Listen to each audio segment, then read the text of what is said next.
Salute. It's the Straight Report, and we live worldwide. You're tapped and tuned into the Straight Report. It's a weekly worldwide uncensored commentary on vital topics and epic truths that have been manipulated, diluted, and basically systematically restricted and hidden from mainstream media until right freaking now. I am excited tonight.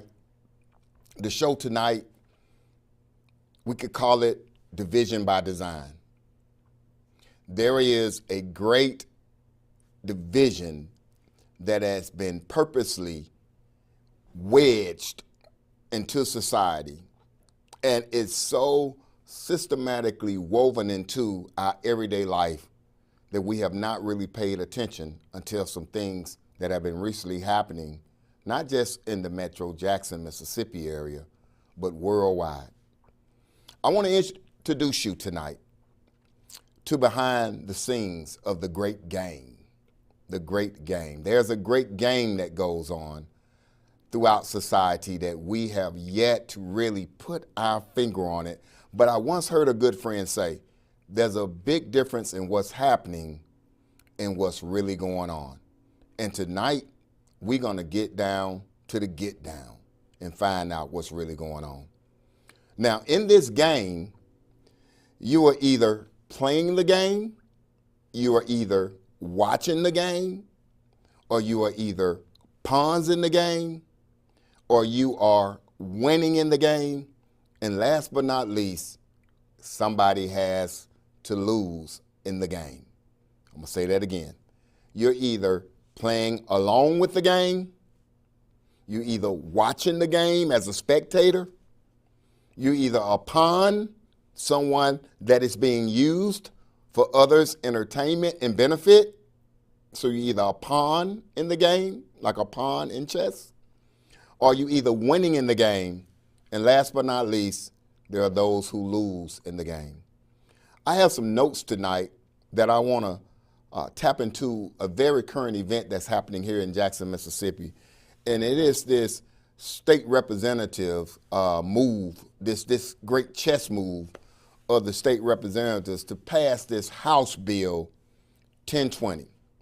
Now, this creates a special judges for the capital city area here in Jackson, Mississippi, which is near the downtown area, and now it is headed to the Senate. So it has passed one level, and now it has one more stop.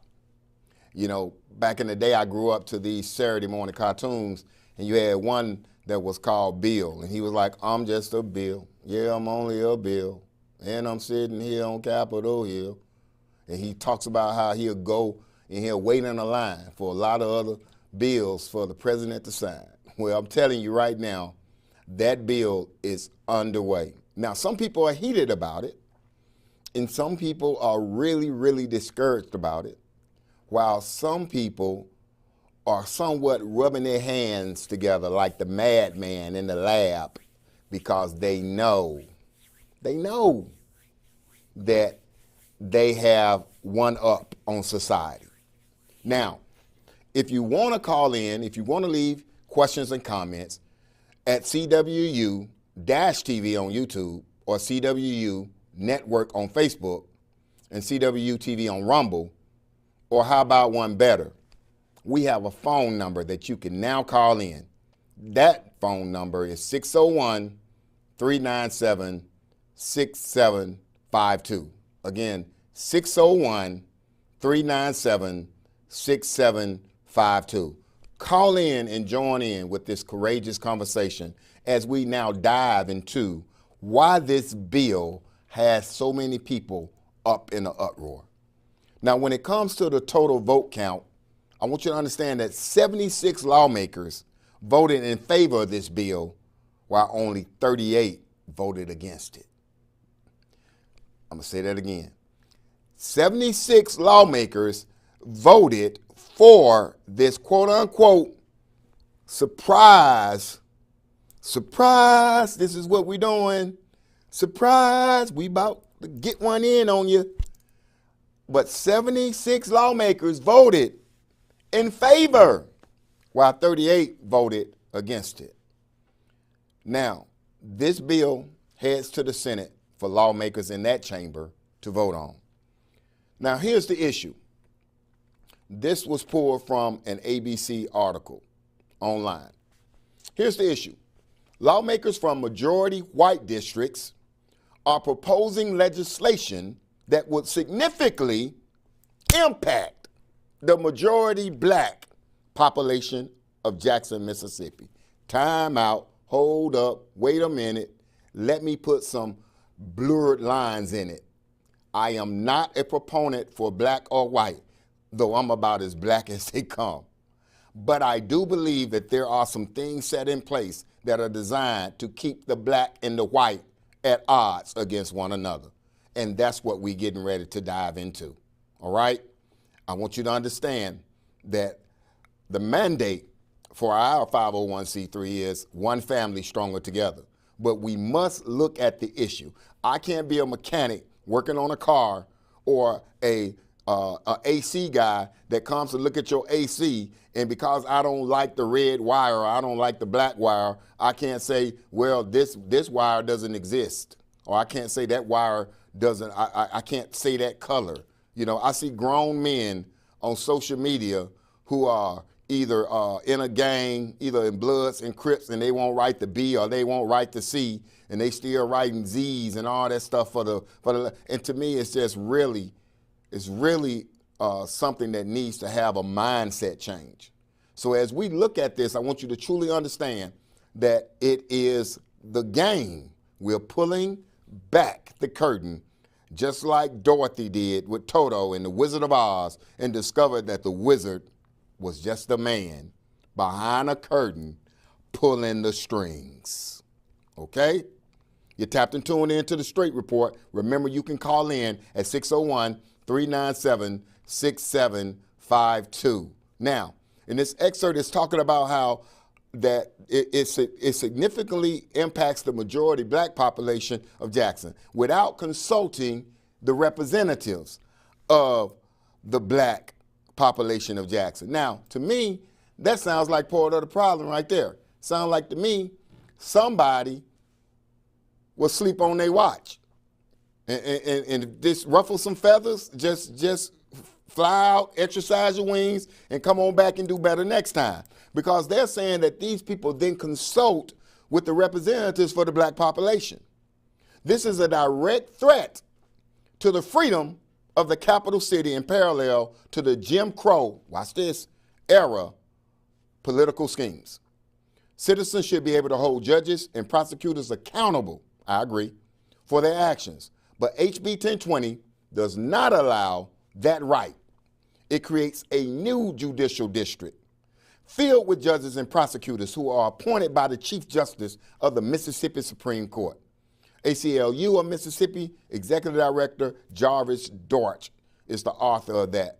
Another article from ABC said that the controversial bill that it will form a court system and unselected judges and prosecutors to preside over the part majority black city of Jackson. This is where people saying that black residents make up 82% of the city's population, according to the U.S. Census, and now some white people have appointed themselves over a black area. Now, before we go to break, I want you to understand something. And I'm gonna, when we come back in the next segment, I'm gonna tell you, we're gonna go into disruptor mode.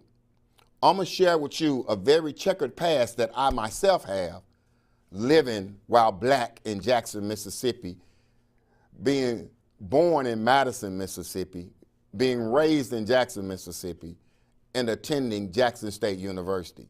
I'm gonna share with you the very checkered past, and I do mean checkered like black and white, past that I myself personally experienced. And you would say, well, why are you still a proponent and say that there's no color? And I will share that with you after we come back from the break. If you'd like to call in, the phone number is 601-397-6752. You can leave questions and comments at CWU-TV on YouTube, Cwu-TV Network on Facebook, and Cwu-TV on Rumble. You are tapped and tuned in to the Straight Report. which is a weekly worldwide uncensored commentary on vital topics and epic truths that have been manipulated, diluted, and systematically restricted from mainstream media until right now. And I, your host, Bennie Foster, I can share with you that I've traveled the world and I've recently come back to Jackson, Mississippi. And I'm going to share some of the very personal obstacles, some of the very personal challenges, some of the very personal disappointments that I've had since I've been back to my city. Now, I'm going to talk about me literally suffering from racial discrimination. Our first break is in just a few seconds. I want you to tap and tune in. I want you to put on your seatbelt because it's about to be a very mental, bumpy ride. You tapped and tuned into the Straight Report.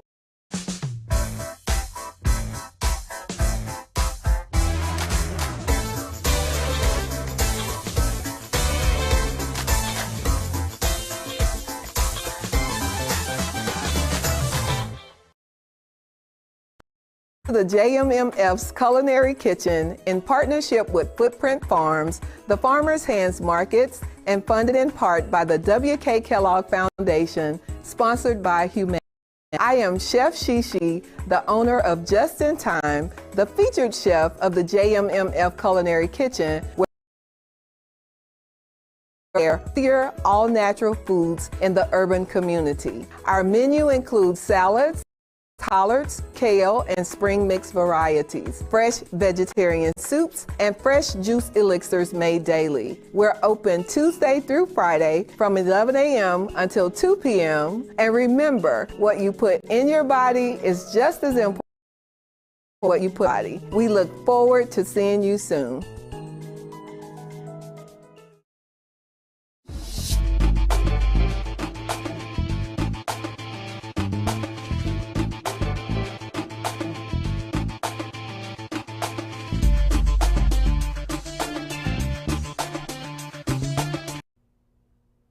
Salute. Welcome back to the Straight Report. You can leave your questions and comments at CW-TV on YouTube or Cwu-Tv Network on Facebook and Cwu-TV on Rumble. If you'd like to call in tonight, the phone number is 601-397-6752. I like to share how a little country boy like me, where the story is told that my mother was actually out fishing when she went into labor with me on the Ross Barnett Reservoir. And some people wonder why I love to fish so much. But when you're born into this world, you're born young and dumb. And so I didn't see color at all growing up through being born in Madison, Mississippi, and then eventually being raised in Jackson. It really was a shock to me when I experienced a couple of three things that I would like to share. There's a young man that was my classmate as I was born at St. Dominic Hospital, but I lived in Madison, Mississippi until my 8th grade year. I attended I attended school in Madison, and then I attended middle school in Jackson, so I graduated middle school twice. When I was at my first middle school in Madison, Mississippi, Rosa Scott, I went to school with a young man named Trey Gore. He was a white kid. He's real cool. Trey was left-handed, had a left-hand jumper like nobody. Could shoot that thing falling out of bounds. And we used to play ball, and we were real cool.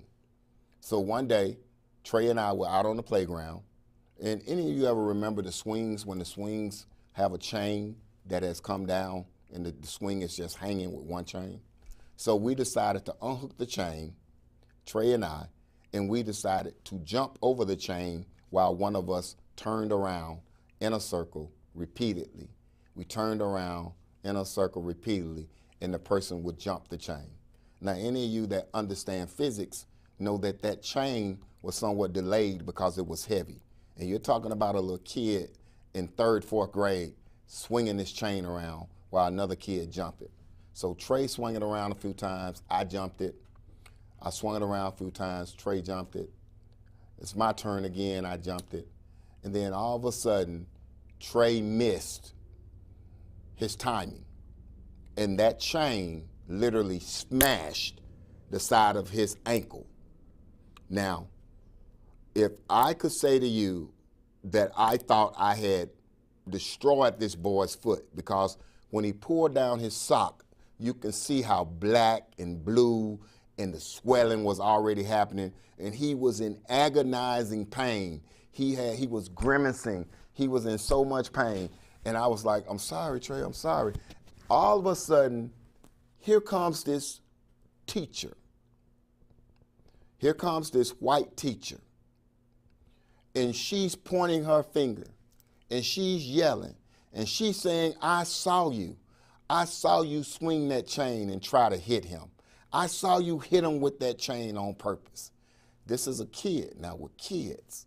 And I'm looking at this teacher like, no, I didn't. We were trying to play.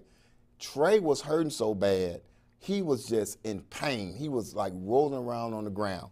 So they're checking on him. They send me to the office. I'm in the office, the teacher's in the office, and she's letting me have it.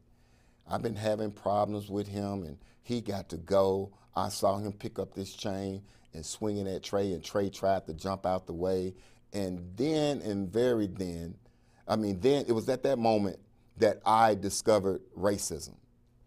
My family, my mom, some of the other black teachers, some of the other black students kept saying, that white lady lying on you, that white lady. And before then, I knew how to describe a person as black or white, but I didn't know how to describe them with anger. I had never seen people angrily discuss what a white person versus a black person had done. So that really bothered me. But as Trey was being taken to the nurse and eventually, taken to the hospital and all that, he stopped by the office and he told them, we were playing. He stopped and he said, we were playing. And the principal said, are you sure? Don't try to cover for him, because this woman, and I don't even want to call her a white woman anymore, but this woman was so vehemently looking at me like I was a criminal and had tried to hurt one of my best friends at that time. Let's fast forward to me being in Jackson, but coming back to Madison at Madison Ridgeland High School, right? And we're literally at a football game. Me and my friends are hanging out. We not watching the game. We probably somewhere we shouldn't be, under the bleachers. And we look up because we feel water. And we looked up and it was a group of white guys spitting down on us. And we looked up and we asked them, are you guys spitting on us? And one of them used the word that I would not use on this show, and it infuriated everyone around me. It made me mad that they were spitting on me. Again, I'm being very honest and sincere when I tell you I had no racial divide in my heart. And these are things that happened directly to me. The spit hit me too.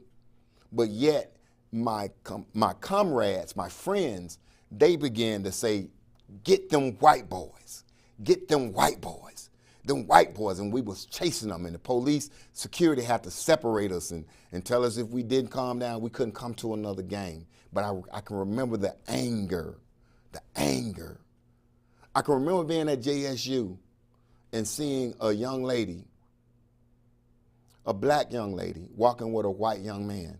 And I can remember someone getting out of their car and throwing a soda can, a full soda can.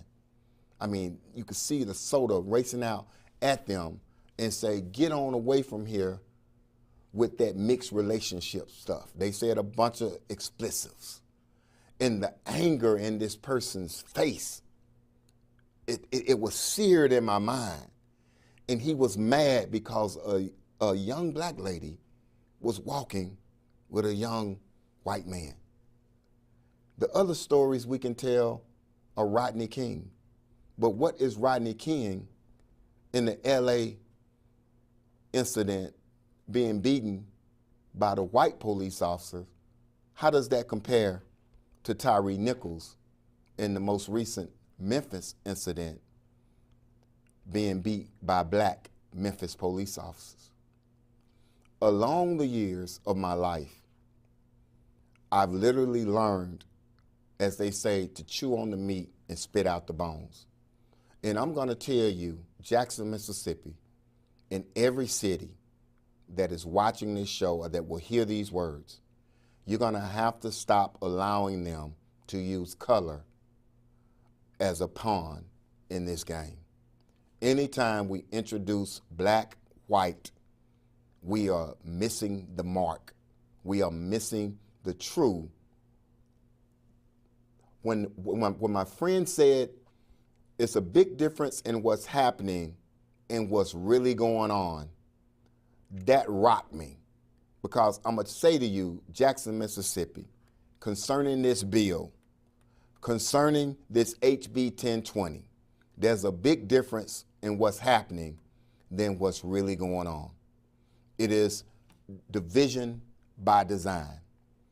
Understand that if people have figured out a way to get wealth off of the blood, sweat, and tears of others that stay distracted by things like colors, streets, gangs, drugs, frivolous things, name brands, organizations that take all of your time, like NFL football, NFL basketball. I once heard someone recently say, "Are you not yet entertained?" It is all designed for while you are watching my left hand, I'm taking my right hand and steady smacking you upside the head while I take away your rights and your privileges that you have as natural rights and privileges in this earth. And so in this segment, I want to really hit home. I didn't become a racist when the white teacher went off on me. I didn't become a racist when the white boys spit on me. I didn't become a racist when I saw the young man get mad at the mixed relationships. I didn't become a racist when I saw Rodney King, and I'm definitely not going to become a racist because of Tyree Nichols. I chose to treat people how they treat me because, believe it or not, I've had black people lie on me or could have told the truth to keep someone from misunderstanding me, and they didn't. I've had black people spit on me and fight me and call me the same word that the white people called me that night under the bleachers. I've had black people want to fight me, want to cut me off, have road rage, talk about my mama, the same thing. I don't jump to black, white when I am dealing with issues and struggles or challenges that all of us face. I don't go to a building and because a person tell me, no, I can't have another ketchup, I don't go outside and say, that old white woman wouldn't give me a ketchup. How crazy does that sound? Until we begin to recognize that we are only puppets being moved by some strings. And one of the biggest things is division by design. I really want you to come back and I really want you to chime in, either in the comments or you can call 601-397-6752. You tapped and tuned into the Straight Report. We're talking about division by design tonight. And when we come back, we're going to share a little bit more about HB 1020, House Bill 1020, and we're going to get your perspective on how you think we can move forward. As we go to break, I want you to leave your comments. I want you to call in 601-397-6752. You're tapped in, you're locked in to the Straight Report. And tonight we're talking about division by design. See you when we get back.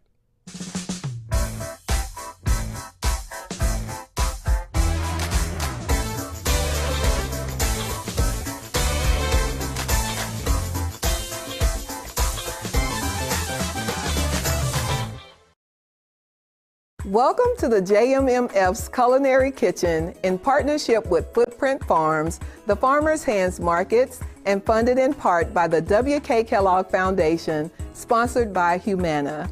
I am Chef Shishi, the owner of Just in Time, the featured chef of the JMMF Culinary Kitchen, where we prepare farm-to-fork centered, healthier, all-natural foods in the urban community. Our menu includes salads made from collards, kale, and spring mix varieties, fresh vegetarian soups, and fresh juice elixirs made daily. We're open Tuesday through Friday from 11 a.m. until 2 p.m. And remember, what you put in your body is just as important as what you put on your body. We look forward to seeing you soon.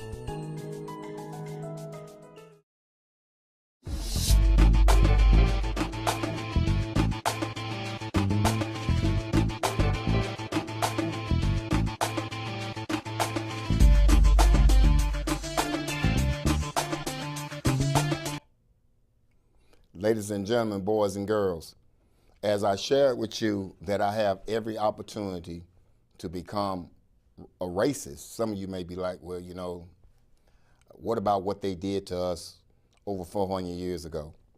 I'm going to share with you guys something. There is a movie called The Truman Show. And in that Truman Show, he found out that everything that was being showed to him was propaganda, that he was actually being part of this big staged event.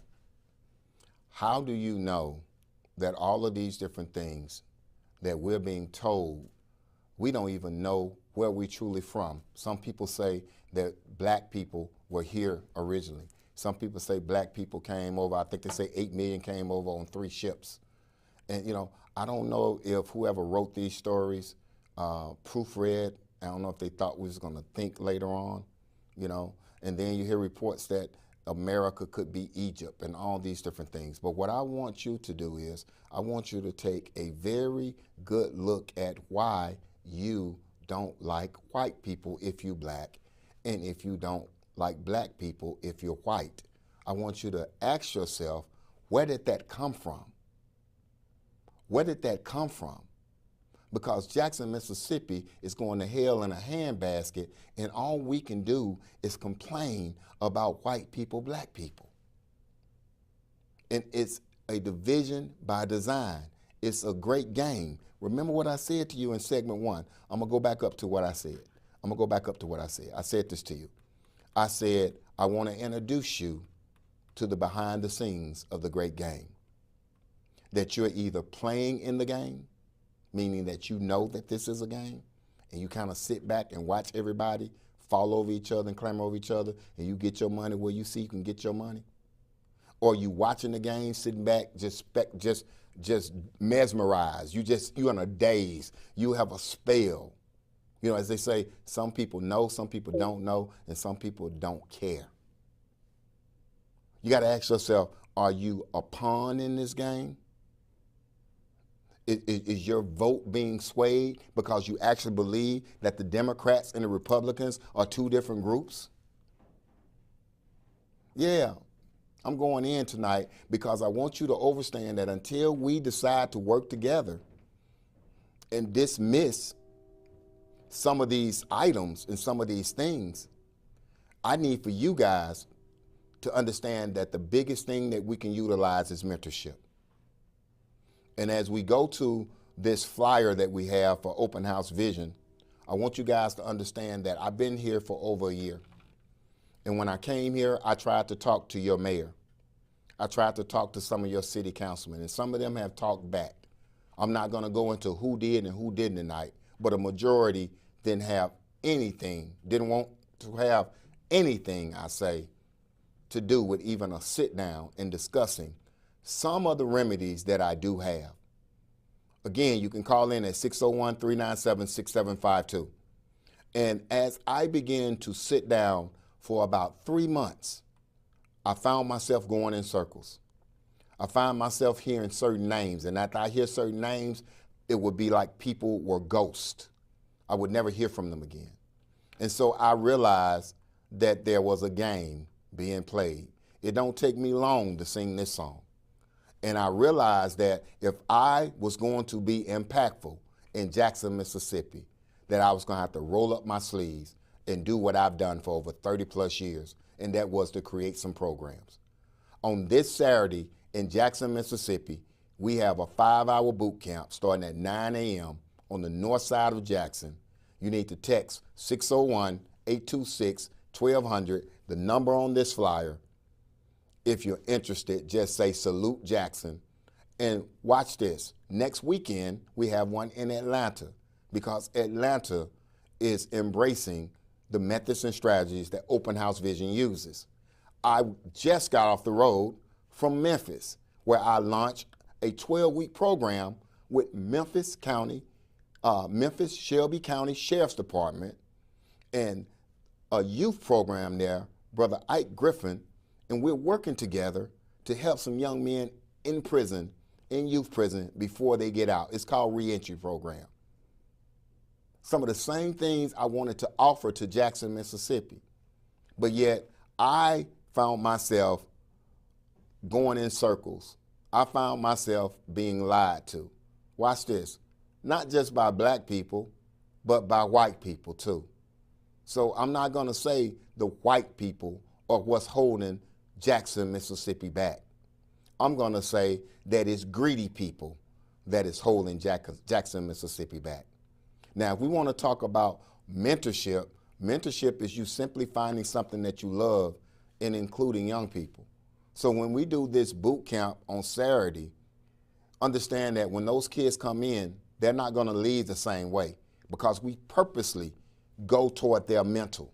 We purposely show them. We have 4 signature programs that we do: the Salute Boot Camp Challenge, the Toolbox Trading Skills Camp, the Fishtails Camping and Fishing, and we also do the Hero Student Athlete Session, where we go around and share with the student athletes leadership qualities that they need to move forward in their student athlete careers. And so when I created this nonprofit, I found myself reaching out to a lot of men to approach the other young men that we needed to reach out to and bring in and work with. And I realized that some of the men need mentorship as well. So we are right now working on a huge men's conference for the city of Jackson, Mississippi. It will be Juneteenth weekend, and you continue to tap into the Straight Report, and you will be able to get those details. Now, why did I share so much about all those things that I went through where it was, quote unquote, white people that did something to me? Why did I come back and tell you that black people did the same thing? Because I want you to think about your life. I want you to think about, where did you get that black-white thing from? Where did you get that, oh, these people on that side of the neighborhood? Do you realize today my mom and I was driving down Lakeland, and I was trying to pull over to get in a turning lane because she was telling me where to go. She don't like for me to drive with GPS, and y'all know how moms are. So I'm letting mom do mom, and she's like, you got to get over, baby. And I'm trying to get over, and this car is speeding. It's a red light. And this car is speeding, and this car doesn't want to let me get over before he gets on the other side of me and stop at the car that's like a car to 2 car lengths to the left of me. So I had to stop, and he's blowing, and he's speeding up to slow down on the other side of me. You know where that came from? That came from us growing up, getting upset because someone's bucking or cutting us in line. We all standing in the hall, but you mad because somebody comes stand in the hall and get in front of you to walk down the hall to the bathroom or to the lunchroom. You're walking to the same place, but you ready to fight. I'm talking about you crying, snotty nose, because somebody bucked you. You screaming, you yelling, you raising your hand, you trying to tell on, you snitching, you're doing all that because somebody stood a length of a person in front of you because you want to be at the front of the line. But yet many of us go to church every Sunday to worship and pray to a God that told you the first shall be last and the last shall be first. We're going to have to make up our mind how we're going to love and how we're going to come together and change this city.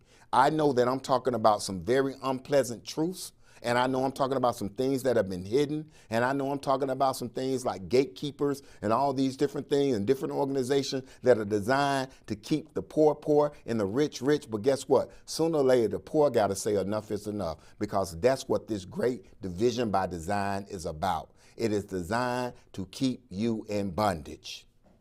I want a spotlight on community tonight, and the spotlight on community is going to be none other than the minority for the Institute for the Advancement of Minority Health. They are doing so much in Jackson, Mississippi concerning health disparities, and they're doing so much more. Tobacco and smoke campaigns, they are doing free testing, research on different ailments among the minority population. And so I want you to check them out on Facebook, check them out on Instagram. Again, the Institute for the Advancement of Minority Health, they are doing more in the community. They have all type of programs, all type of support programs, and I want you to consider checking them out and seeing how they can either assist you or you can either assist them. I want to also give another shout out to all the other organizations out here that are doing their best to keep our young people out of the streets, to keep guns out their hands, to keep them out of gangs. I am not I'm not the end all be all. Open House Vision is not the only program.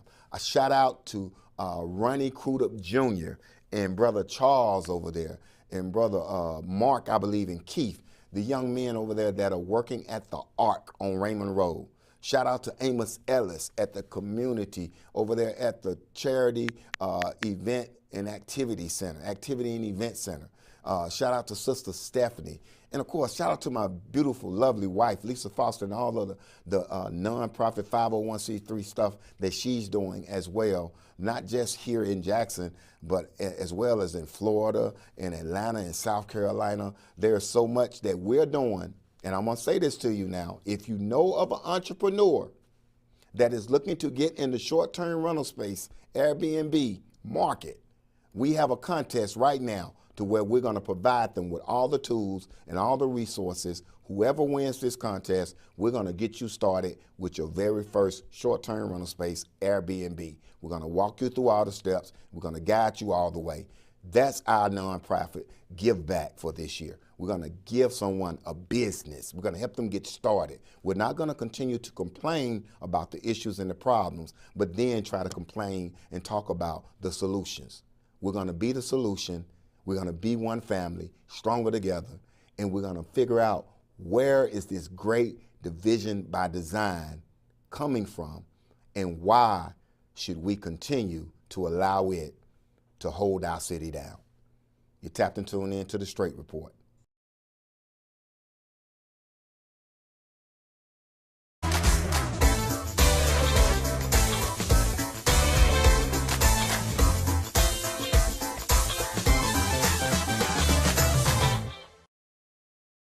Welcome to the JMMF's Culinary Kitchen in partnership with Footprint Farms, the Farmers Hands Markets, and funded in part by the W.K. Kellogg Foundation, sponsored by Humana. I am Chef Shishi, the owner of Just in Time, the featured chef of the JMMF Culinary Kitchen, where we prepare farm-to-fork centered, healthier, all-natural foods in the urban community. Our menu includes salads, collards, kale, and spring mix varieties, fresh vegetarian soups, and fresh juice elixirs made daily. We're open Tuesday through Friday from 11 a.m. until 2 p.m. And remember, what you put in your body is just as important as what you put on your body. We look forward to seeing you soon.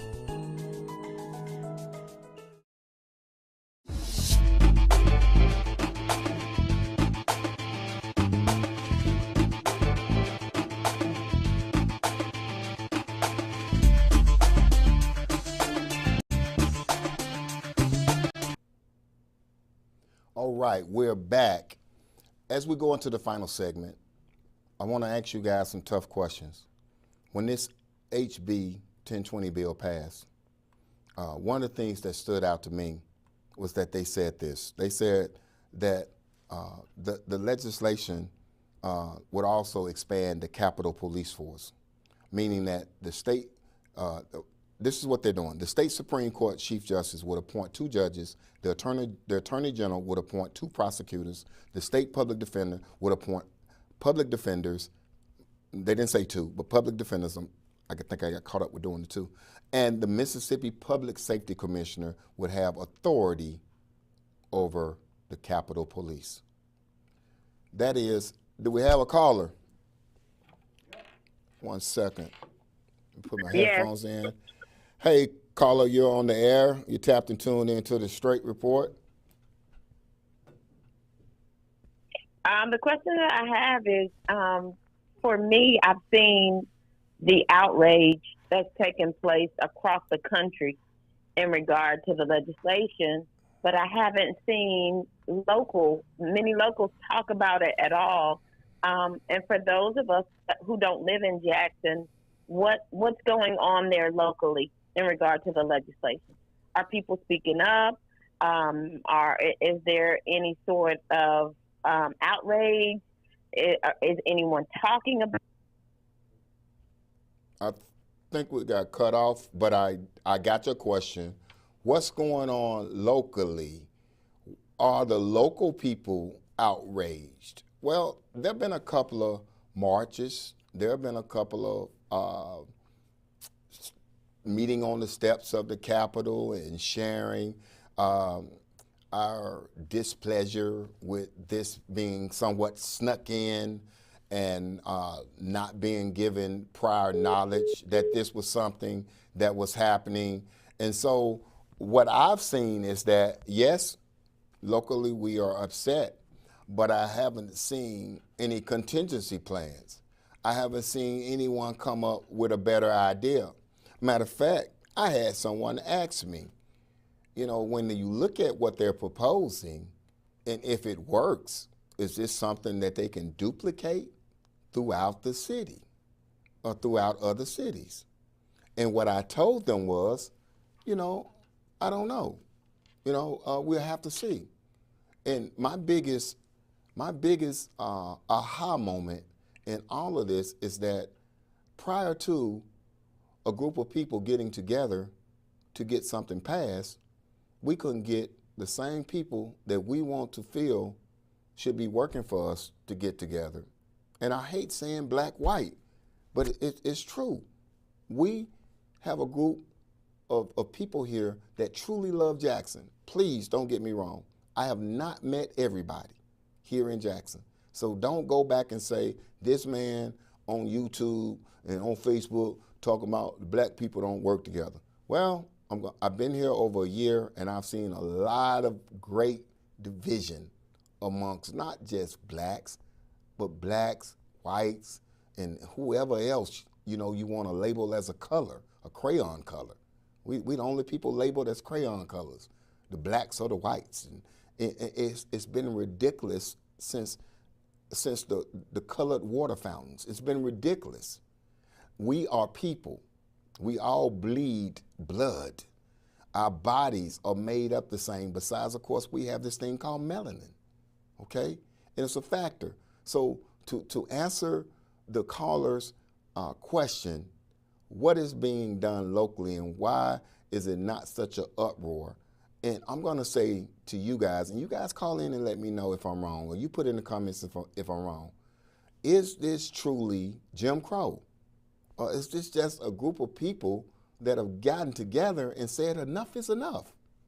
Am I a proponent for them? I have not seen enough of this yet. I have not seen where this is going yet, because I can bet you my money, your money, my producers, well, my producers, I ain't touching his money, but I can bet your money, my money, and probably everyone watching this money that there's more to this story, that this is just the beginning of the rabbit hole.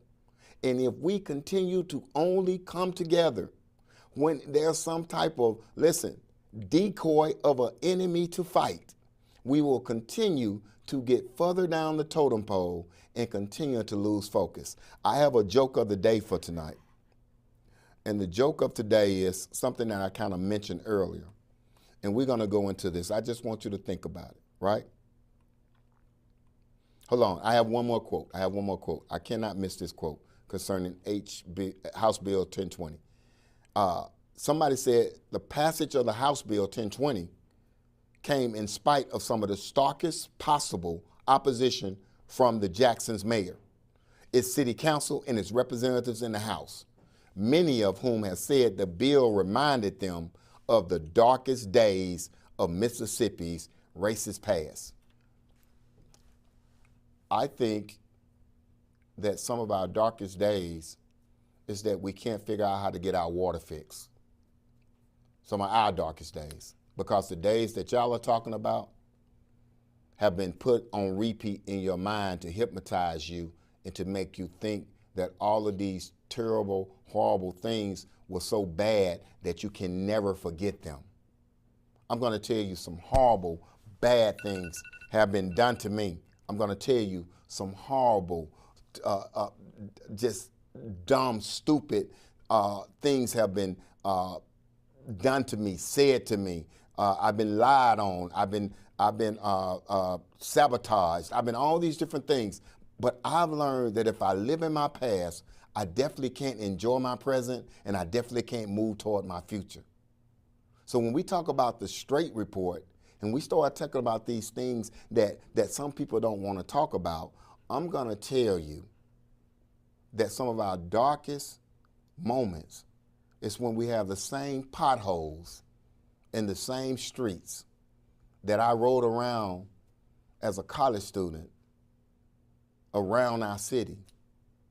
If I can hit a pothole back in 1990, 91, 92, 93, before I left this city in 1996, and if I come back in 2022 and I'm still hitting the same pothole, is that black? Is that white? Or is that poor leadership? The reason we are greatly divided, Jackson, Mississippi, is because of leadership. And if we don't choose our next exhibition of leaders effectively and properly, this city may not be able to take what's coming down the road. It's not black or white. It's not. It is division by design, while the wealthy get wealthier and the poor stay poor, and those that have no clue continue to stay confused, angry, frustrated, and divided. The caller had a great question. What are the locals doing? We got all these people angry on social media. Angry, I'm talking about talking, spitting, going, and the eyes crossed, and the brow is frowning, and they, like, if you don't know what's going on in Mississippi. But yet, we spoke out. We've had a few marches. We stood on the Capitol steps. I think we had different organizations come to try to voice their displeasure. But if you're going to continue to talk about what's wrong, sooner or later, you got to start talking about what's right. And you got to start bringing some solutions. Because again, the division by design is meant to keep you discombobulated, confused, to where you're voting and you're moving and you're getting behind all the wrong people out of anger. You cannot move forward, Jackson, Mississippi, in your emotions. You cannot move forward, Jackson, Mississippi, in anger. You cannot move forward, Jackson, Mississippi, mad at somebody that cut in the line when you was in middle school, and now you don't want to bring them on your team because you became the new mayor or the new councilman. You cannot continue to operate because you like the girl that he married. You can't continue to operate that you used to date the dude that now she dating, and now you don't want to do business with her because you used to have a crush on him. You cannot operate in your emotions. Yeah, you tapped and tuned into the Straight Report, and I'm laying it straight tonight with no chaser. Until we get out of our feelings, Jackson, Mississippi, until we sit down at a table that is not just black, white, but also Hispanic, not just Christians, but also Muslims. Until we come together as one, this city is going to suffer from the great division that is by design. As you notice, I use that word by design. As we go off the air tonight, I want you to think about this. I'm going to leave you with this. When you use the word design, that means someone actually created what you see. A design. You designed that suit? You designed those shoes?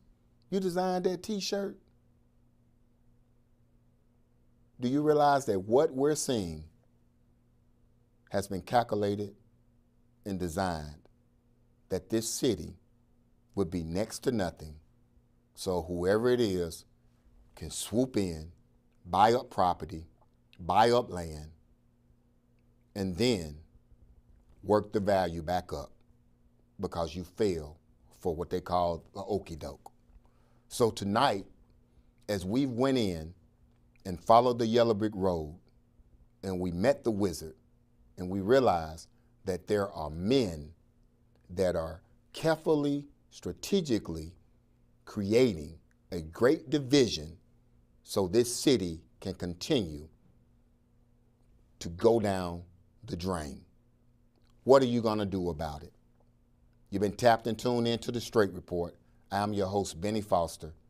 Do not suffer from the division by design.